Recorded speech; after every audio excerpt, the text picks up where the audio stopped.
तो UP triple S C PET exam, Uttar Pradesh police constable, Bihar police constable आदि विभिन्न exam हेतु टुडे हिस्ट्री की सीरीज में आप सभी का अभिनंदन है। और टुडे हिस्ट्री का हमारा पार्ट 5 है। इससे पहले हम 4 पार्ट तक सीरीज लगा चुके हैं।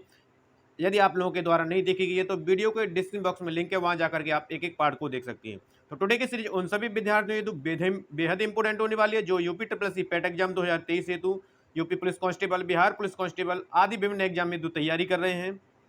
तो यदि आप हमारे चैनल पर पहली बार विजिट कर रहे हैं तो चैनल को सब्सक्राइब करते हुए पास में जो बेल आइकन है उसको प्रेस करेंगे ताकि समय से लेटेस्ट वीडियो का नोटिफिकेशन आपको मिलता रहेगा। चलिए मित्रों, टुडे की सीरीज को हम आरंभ करते हैं। तो टुडे की सीरीज का हमारा प्रश्न है, शक संवत का प्रारंभ हुआ था। तो एग्जाम की दृष्टि से एक एक प्रश्न आप सभी के लिए बेहद इंपॉर्टेंट है, इसलिए आप कंप्लीट प्रश्न को देखें और सभी प्रश्नों को स्वयं से लगाने की कोशिश भी करें। तो यहाँ से इसका राइट आंसर है ऑप्शन सी, 78 ईस्वी में शक संवत का आरंभ हुआ था। पूछा जा सकता है कि किसके शासनकाल में शक संवत को प्रारंभ किया गया, तो कनिष्क के शासनकाल में, या इसको प्रारंभ करने का श्रेय जाता है तो कनिष्क जो कि एक कुषाण शासक था। दूसरी शताब्दी के आसपास रचित संस्कृत के शिलालेख के अनुसार सुदर्शन झील एक कृत्रिम जलाशय की मरम्मत किसने की थी। प्रश्न को, ऑप्शन को दोनों को ही ध्यान से रीड करना है। तो यहां से इसका राइट आंसर है ऑप्शन सी, रुद्रदामन प्रथम के द्वारा। कल को यह प्रश्न बनेगा कि किस अभिलेख में इसका उल्लेख मिलता है, तो जूनागढ़ का अभिलेख। जूनागढ़ के अभिलेख में उल्लेख मिलता है कि सुदर्शन झील जो एक कृत्रिम जलाशय जिसकी मरम्मत रुद्रदामन प्रथम के द्वारा की गई थी। मौर्य साम्राज्य का अंतिम शासक कौन था।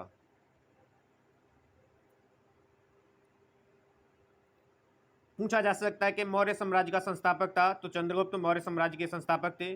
तो अंतिम शासक मौर्य साम्राज्य का था बृहद्रथ। यहां से आंसर बी करेक्ट जाएगा। मेगस्थनीज को राजदूत के रूप में किसके दरबार में भेजा गया था।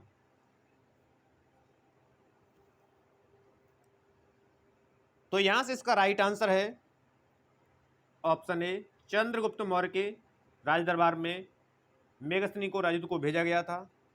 पूछा जा सकता है कि मेगस्थनी की पुस्तक का नाम है, तो इसकी प्रसिद्ध जो पुस्तक है उसका नाम इंडिका है। कई बार एग्जाम में बनी है कि इंडिका के रचयिता हैं, तो आपका जवाब होना चाहिए मेगस्थनीज। कौन सी पुस्तक बिंदुसार को एक अभिषिक्त क्षत्रिय वर्णित करती है। सभी प्रश्न आपके एग्जाम की दृष्टि से इंपोर्टेंट है, इसलिए आप सभी को लगाने की एक बार जरूर कोशिश कीजिएगा अपने स्वयं से। तो यहां से इसका राइट आंसर है दिव्य वादन, जो पुस्तक है जो बिंदुसार को एक अभिशक्ति क्षत्रिय के रूप में वर्णित करती है। पूछा जा सकता है कि बिंदुसार को कहा जाता है, तो इसे अमित्र घात कहा जाता है। कई बार एग्जाम में बना है कि अमित्र घात कहा जाता है, तो आपका जवाब होना चाहिए बिंदुसार। मौर्य काल में कटक शोधन न्यायालय किस प्रकार का न्याय करता था। तो यहां से इसका राइट आंसर है ऑप्शन बी, फौजदारी। पूछा जा सकता है कि मौर्य काल में न्यायालय के कितने प्रकार थे, तो 2 प्रकार थे। पहला धर्मस्थीय, दूसरा कंटक शोधन। जो धर्मस्थीय न्यायालय थे वो दीवानी न्यायालय की तरह कार्य करते थे, और कंटक शोधन न्यायालय थे जो फौजदारी न्यायालय की तरह कार्य करते थे। समाहर्ता कौन था। तो यहां से इसका राइट आंसर है ऑप्शन ए, महासंग्रहकर्ता को मौर्य काल में समाहर्ता कहा जाता था। तो यहां से आंसर आपका ऑप्शन ए करेक्ट जाएगा। मौर्य काल में शासकीय भूमि से प्राप्त आय को क्या कहा जाता था। तो मौर्य काल में जो शासकीय भूमि थी उससे जो आय इनकम प्राप्त होती उसे सीता कहा जाता था। आंसर यहां से डी करेक्ट जाएगा। मौर्य काल में शिक्षा का सर्वाधिक प्रसिद्ध केंद्र था। तो मौर्य काल में शिक्षा का सबसे प्रसिद्ध केंद्र तक्षशिला था। आंसर यहां से सी करेक्ट जाएगा। कौटिल्य का अर्थशास्त्र कितने अधिकरणों में विभाजित था। तो कौटिल्य का जो अर्थशास्त्र था वह 15 अधिकरणों में विभाजित था। तो यहां से आंसर आपका 15 जाएगा। ऑप्शन डी बिल्कुल से करेक्ट। सभी प्रश्न बेहद इंपॉर्टेंट हैं, इसलिए प्रश्नों को स्वयं से जरूर लगाइएगा। किस शिलालेख में अशोक ने त्रिरत्न में अपना विश्वास प्रकट किया?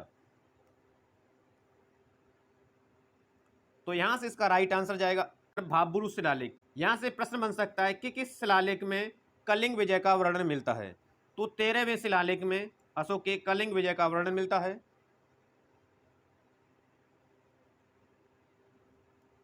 वह स्तंभ जिसमें अशोक ने स्वयं को मगध का सम्राट बताया था। तो यहां से इसका राइट आंसर जाएगा ऑप्शन डी, भाब्रू स्तंभ।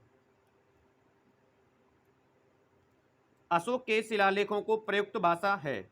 अशोक के शिलालेखों में जो भाषा प्रयुक्त की गई है, तो यहां से इसका राइट आंसर जाएगा ऑप्शन बी, अशोक के शिलालेखों की जो भाषा थी वो प्राकृतिक भाषा थी। अशोक के ब्राह्मी अभिलेखों को सर्वप्रथम किसने पढ़ा था? तो यहां से इसका राइट आंसर जाएगा जेम्स प्रिंसिप के द्वारा सबसे पहले अशोक के शिलालेखों को पढ़ा गया था। अपने शिलालेखों में अशोक सामान्यतः किस नाम से जाने जाते हैं? तो अशोक को अपने शिलालेखों में प्रियदर्शी के नाम से भी जाना जाता है। आंसर यहां से बी करेक्ट हो जाएगा। किस अभिलेख में कलिंग विजय का वर्णन मिलता है? तो यहां से इसका राइट आंसर जाएगा ऑप्शन ई, वर्णन मिलता है 13वें शिलालेख में। अशोक के किस अभिलेख में अकाल दुर्भिक्ष का उल्लेख है? तो अशोक के सोहागोरा अभिलेख में अकाल का उल्लेख है। आंसर ए करेक्ट जाएगा यहां से। भारत में पहले साम्राज्य की स्थापना किस शासक द्वारा की गई थी? तो यहां से इसका राइट आंसर जाएगा चंद्रगुप्त मौर्य के द्वारा। आंसर ए करेक्ट जाएगा। चंद्रगुप्त मौर्य था। तो चंद्रगुप्त मौर्य एक प्रबुद्ध निरंकुश शासक था। आंसर यहां से डी करेक्ट जाएगा। प्रसिद्ध ग्रंथ मुद्रा राक्षस के लेखक कौन है? तो मुद्रा राक्षस जो है विशाखा दत्त के द्वारा लिखा हुआ ग्रंथ है। आंसर ए करेक्ट जाएगा यहां से। किस अभिलेख में यह साबित होता है कि चंद्रगुप्त का प्रभाव पश्चिमी भारत तक फैला हुआ था? तो यहां से इसका राइट आंसर है ऑप्शन सी, रुद्रदामन का जूनागढ़ अभिलेख। पाटलिपुत्र को किस शासक ने सर्वप्रथम अपनी राजधानी बनाई? तो पाटलिपुत्र को सबसे पहले राजधानी चंद्रगुप्त मौर्य के द्वारा बनाया गया था। आंसर ए करेक्ट जाएगा यहां से। निम्नलिखित में से किस मौर्य राजा ने दक्कन की विजय की थी?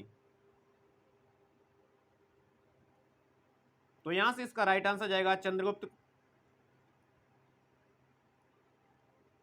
जिसके ग्रंथ में चंद्रगुप्त मौर्य का विशिष्ट रूप से वर्णन हुआ है वह है तो Vishakha Datta. Answer C correct जाएगा। कौटिल्य अथवा चाणक्य किस सम्राट का प्रधानमंत्री था? तो कौटिल्य चंद्रगुप्त मौर्य का प्रधानमंत्री था। यहां से आपका राइट आंसर जाएगा ऑप्शन ए। अर्थशास्त्र नामक पुस्तक का लेखक कौन है? तो अर्थशास्त्र जो पुस्तक है वो कौटिल्य के द्वारा लिखी गई है, जो कि चंद्रगुप्त मौर्य का प्रधानमंत्री था। तो ये थे मित्रों टुडे के सबसे अहम और सेलेक्टेड हिस्ट्री के महत्वपूर्ण प्रश्नों की सीरीज। आशा करते हैं टुडे की सीरीज आपको पसंद आई है। सीरीज पसंद आई तो मोर देन लाइक और शेयर करेंगे। चैनल को अभी तक सब्सक्राइब नहीं किया है तो चैनल को सब्सक्राइब कर लीजिए, ताकि बेहतर तरीके से रिवीजन और तैयारी आपकी बनी रहे। मित्रों मिलते हैं हम नेक्स्ट वीडियो के साथ। तब तक आप सभी लोगों को नमस्कार है। पढ़ते रहिए, मस्त रहिए। धन्यवाद।